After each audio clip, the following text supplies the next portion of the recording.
one thing we're talking about today is hold on a second, Izzy. One thing we're talking about today is mistakes. And if you've probably noticed, Hanju and I have already made mistakes during this service.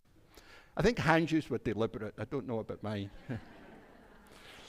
But we're talking about mistakes, and this is a story that comes from the Jewish tradition, and it's about this king who made a terrible mistake. He owned this beautiful, beautiful diamond that he absolutely loved, and he became a little bit obsessed with it. He would just sit, he would place it on the table, and he would sit, and he would look at it, and he just admired the beauty, because it was a really big, beautiful, and he thought flawless diamond. He thought it was the most beautiful thing he'd ever seen. And then he was always a little bit scared to touch it in case it's damaged it. Because have you ever had something you really liked and you touched it and you broke it? It's really sad. It's even sadder when you break something for someone else, which I've also done, and you feel absolutely terrible. But this king decided to touch the diamond, and he was looking at it, and then he put his arm by his side, and he scraped the diamond along the arm of his stone throne. And he thought, oh no, and he looked at it, and there was this big scrape down the diamond. And he was so annoyed. And so he got really, really angry, and he tried to find someone else to blame. You know, when I make a mistake, I usually try and blame someone else. I was trying to blame Hanju for all my mistakes. I think he might have blamed me for one of his. And then so I was trying, who can I blame? No, this is my fault. So he calls all his advisors and said, I want to find someone, a person who can fix this flaw in the diamond and restore it to how beautiful it was before. And so all these stone cutters and jewelers and people who polish precious stones came in and looked at it and said, I don't think I can do it, because if I actually try and fix it, I might break it completely, and I don't want to do that. So he brought in 20, 30 of them, and they all said the same thing. Eventually, this older person came in and looked at it and said, no, I think I can fix it. And the king said, really? Well, please fix it. He said, but there's one condition, said the person who said he was going to fix it. You've got to give me 2 weeks and not interrupt me. The king thought about that. He said, well, it'll be worth it if I can restore it to the beauty. So he said, I agree. So this person went and worked really diligently. He was crafting it. And eventually he brought it back, and it was wrapped up in a really precious cloth. And he handed it to the king. The king carefully opened it and looked at it and says, it's even more beautiful. Because what the person had done, he'd taken the flaw and made that the stem, and had added this beautiful rose to the diamond. And sometimes that's what happens. We make mistakes. A lot of the great artists in the world say they make a mistake and then they add to it. And sometimes our mistakes can lead to even greater beauty, because we can fix things, but you can never really restore things to how they were. And one of the themes of today's service is, how can we learn from our mistakes? And what the king learned from that was, hold on a second, Izzy. What the king learned from that was, we can get even more beauty if we actually, from our mistakes, and we don't always, beauty's not finite. So thank you. What were you going to say, Izzy? So, speaking of education, I was raised by high-achieving parents. My mother and father were both medical doctors, but they were the first in their families to go to college, let alone medical school. My father became a psychiatrist after being the son of farmers in Korea. My mother's parents were factory workers outside of Boston. But they achieved. I grew up then from their influence, primed to view achievement as incredibly important.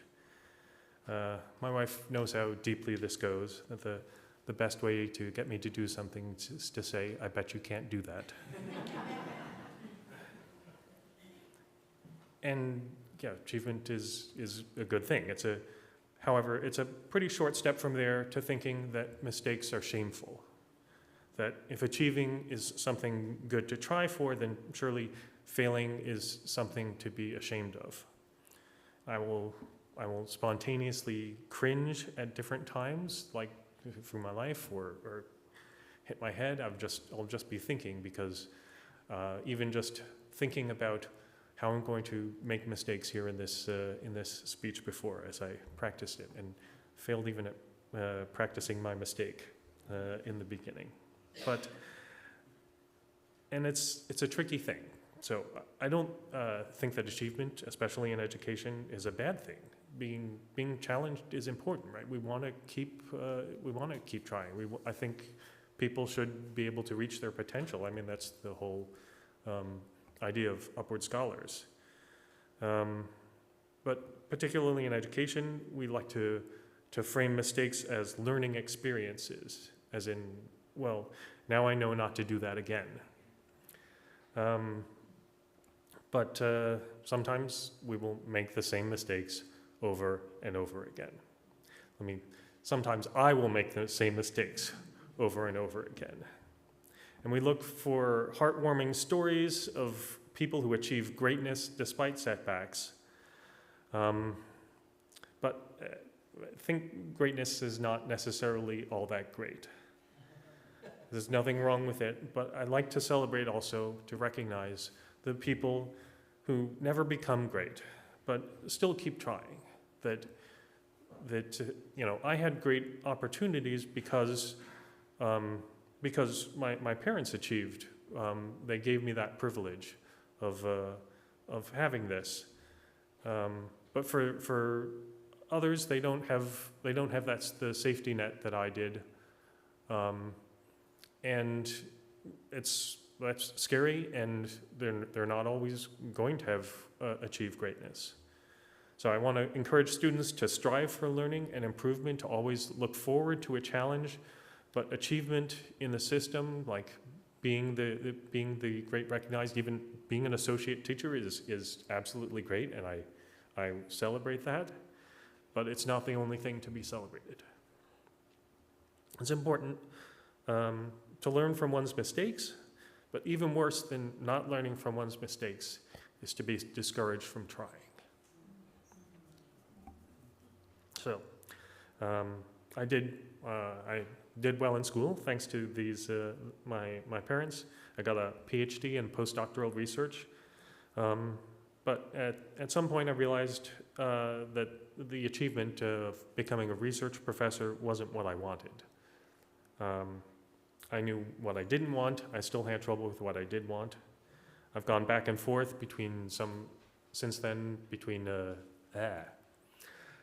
since then I've gone back and forth between some tech jobs and teaching, low-paying work as a public school teacher.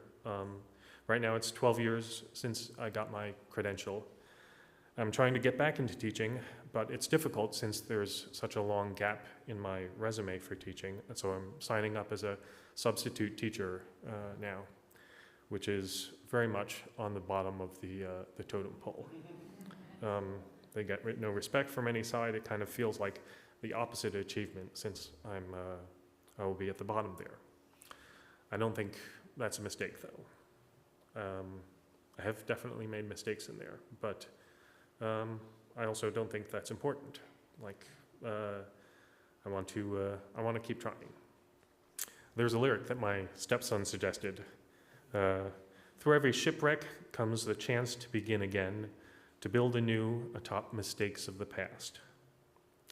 That's a tricky metaphor, because building on top of a shipwreck sounds like a terrible idea.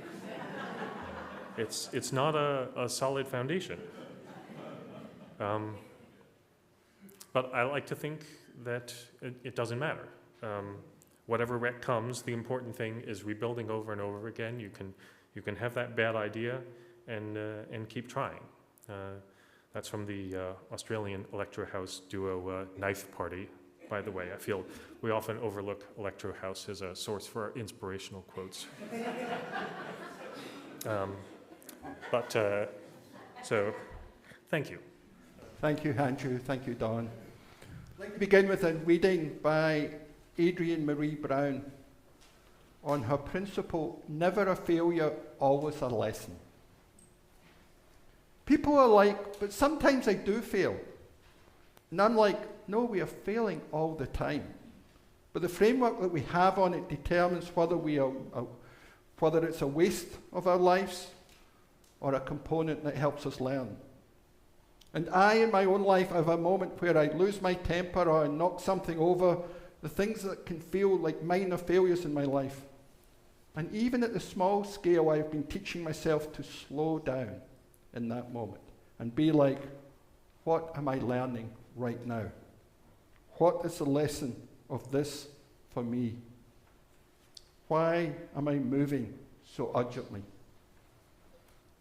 Usually it's because I'm trying to avoid an emotion. Or I lost my temper. What can I learn from this? I've been repressing the truth. I've been repressing something I needed to say. I repressed it long enough for it to build up into a problem, and now it's coming out this way. In group process, this becomes the difference between groups that feel like they're succeeding and actually can make a change, and groups that constantly feel like they're failing, regardless of what they're actually doing in the world. I see a lot of social justice groups that constantly feel like they're failing, are behind the curve, and it's like we're actually up against insurmountable odds. We have to pull off miracles if we're going to save human life on this planet at this point. So, we could feel like failures all the time, but that's not going to save our lives. We have to be learning from everything we're doing, how to keep improving and how to keep growing. Those are the words of Adrienne Maree Brown from her principle, never a failure, always a lesson. Always a lesson? I'm not convinced. I've not learned many lessons from my mistakes. But our mistakes are important because I remember them vividly. I think back to elementary school, and I remember being part of the quiz teams, and I can remember every single answer I got wrong. And I can't remember any I got right. We remember our mistakes and our failures vividly. And that's why they're a great learning opportunity. Because it's not an intellectual learning, it's an experiential learning. And I think we learn far more from our experience than our intellect. I also remember in elementary school doing a spelling test. And I got the answer back, and I got 99 out of 100. So I looked at the one I failed. I didn't look at the ones that got correct. I looked at the ones that failed. And she marked it wrong. So I went up, and the word was close, C-L-O-S-E. And so I took it to the teacher, and she goes, no, that's the word dose, D-O-S-E, because my C and my L connected. I was so mad. I stomped out the classroom, thought about dodging school. I didn't, I went back. I went home and I complained to my parents. My dad, in his usual dry self, looked at me and goes, well, you'll never spell that wrong again, will you? And he's right. Every time I write my C and my L now, I make sure there's a big gap. The C's here and the L's here. There's a huge gap between the two. And so the learning is from that I took. And that's the idea, like, what do our mistakes invite us to learn? That when you're doing something really important, like an elementary school spelling test, take extra care in what you're doing. Don't allow any ambiguity in it. I'm sure that's what the teacher was doing for me. She knew what she was doing. She was a great teacher. And I've never spelt close wrong since. I've probably spelt every other word in the test wrong, but not that one. But we do remember our mistakes. And I've been really disappointed in all the music this morning because there's not been one mistake in the music. Hanju and I have been demonstrating mistakes from before the beginning. I've been doing it since I got up in the morning. But humour can be a really good way of providing connection and acknowledging your mistakes. And there was a great British comedian called Eric Morecambe, and he did this skit where he was the pianist, and Andre Previn, who was a very famous classical conductor, was conducting. And he started playing, and the conductor stopped him and said, "You're playing all the wrong notes." And Eric Morecambe said, "No, I'm playing the right notes, I'm just playing them in the wrong order." Which is what jazz sounds like to me.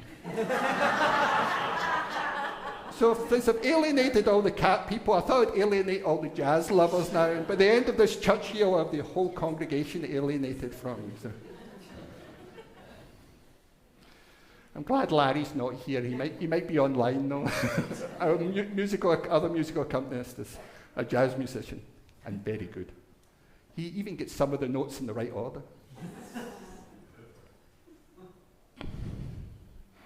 But as Hanju talked about, fear of making mistakes can allow us to kind of cut off from opportunities, to not take the risk, to not try things.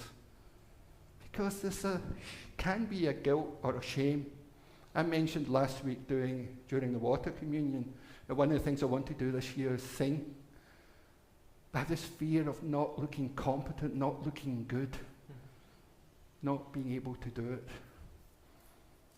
And it's interesting because you saw Hanju and I make mistakes this morning. How do you judge when people up here make mistakes?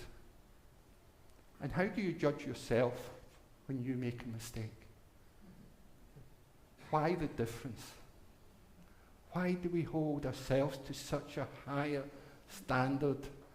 It's not even of excellence, it's just competence. Why do we hold ourselves to such a high standard, but we're willing to show grace, to show forgiveness, to show support for others? Because I can think of no better place to make mistakes than this community. Because we hold each other in love. We can love each other through our mistakes. I'm going to share another mistake I made. And this was one I made as a minister. When I served in Texas, I was in Austin, but we used to support these small lay-led congregations, quite in fairly rural areas. And they're often in quite rural conservative areas. So the ministers always try to support these congregations. So I was driving down to the hill country near to a congregation in Kerrville in the southwest of San Antonio. And we had home hospitality, and Natalie and Isla, my partner and daughter, were with me. And we had breakfast with the couple that were hosting us, and I was leaving earlier, and they were going to give my partner and daughter a lift. So I left the car with myself to drive early to do the rehearsal and sound check. I was driving along in the car, I was halfway there, we were about 12 miles outside of town, and I noticed a folder with my sermons not there in the passenger seat. Mm-hmm. But I brought it out the house. Now, when you're my height, a really convenient place to put things is the roof of the car.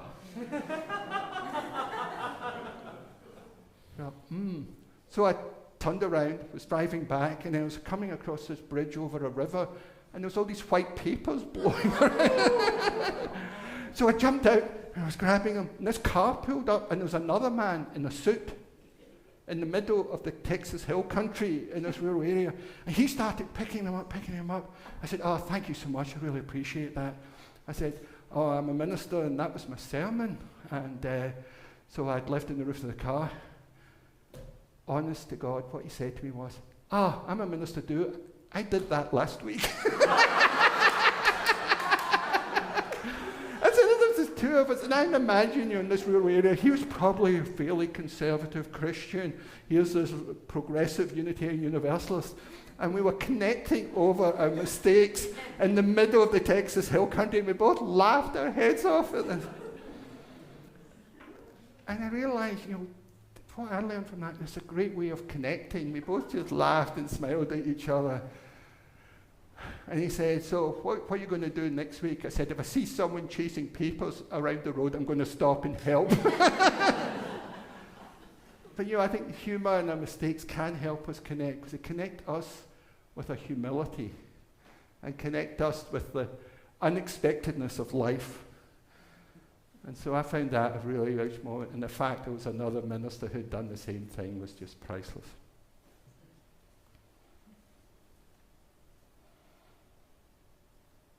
We were always, when we look back at our life or we look forward in our life, we're always balancing that risking mistakes versus risking regrets. If we look back, we may see those opportunities that we had in our life, and maybe we didn't want to take that risk. And so I think we always have to think that the risk of what will we regret more in the future? Will we regret risking mistakes or risking regrets? And I think when we look back, there's very few things I regret doing. Fortunately, I haven't committed a felony yet. But I do regret things I didn't do. There was opportunities I wish I had taken. That risk. And risking just because of my own concern about how others will think of me. What opportunities have I missed by not willing to risk a mistake? And Socrates said that the unexamined life isn't worth living. I hear that, and of course we're talking about Socrates 2,400 years later, so it's worth paying attention to. But I think perhaps the unlived life is not as interesting to examine. And I think we learn when we really experience life. We learn from our mistakes because we remember them vividly. But we only learn if we reflect on those mistakes, take the time to reflect, and then change our behaviour, have a plan to change our behaviour. And of course, Eisenhower, the great planner of the Second World War and the president in the 50s, said that plans are useless, but planning is indispensable. Plans are useless, but planning is indispensable. So having a thought about how we want to change doesn't mean we will immediately do it, but it gets us on a path to a change. But too much introspection can also be a problem. Because we can become passive, we can become a spectator in our own life and the lives of others. And probably the best piece of advice I'm going to give you today is the best way to learn from mistake is to learn from other people's mistakes. Because you don't have the same pain and suffering, but we don't quite remember them as well. So my best piece of advice, learn from other people's mistakes, like mine. I'm happy to be your model for how not to do things. Because one of my life goals is to make brand new mistakes. Because I think if you make brand new mistakes, you learn from your history. You know how not to repeat the mistakes of the past, but you're willing to take risks for the future. You're willing to try something new.